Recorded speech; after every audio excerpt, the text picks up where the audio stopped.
Syria has received its first batch of Russian anti-aircraft missiles, and that's what President Assad told the Hezbollah television network. The statement's adding fuel to the tensions over the S-300 air defense system, with the U.S. slamming Russia's actions and Israel signaling it would prevent it from becoming operational.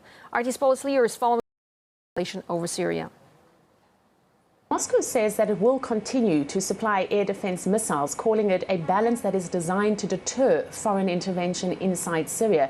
The Russian Foreign Ministry says that it will restrain, this is to quote the ministry, some hotheads from escalating the conflict to the international scale. But the United States, as expected, has condemned the sale, while here in Israel, the Israelis are saying that they will act to prevent the S-300 missiles from becoming operational on Syrian soil. The Israeli Defense Minister Moshe Ayalon says that if the missiles reach Syria, and to quote him, Israel will know what to do.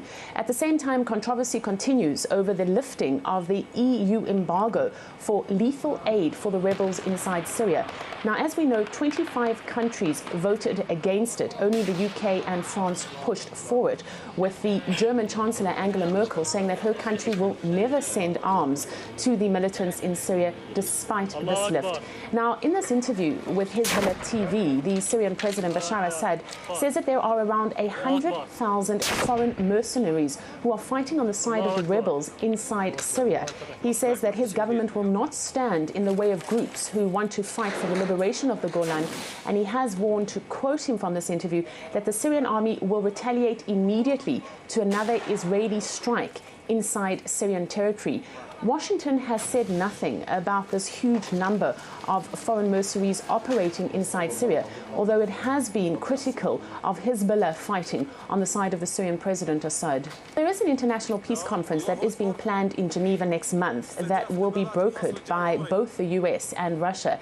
But in the same interview to Hezbollah TV, the Syrian President Assad said that he was not particularly hopeful that anything would come out of this. He did, however, say that Syria will take part, but again that he doesn't expect any kind of big decisions to be made.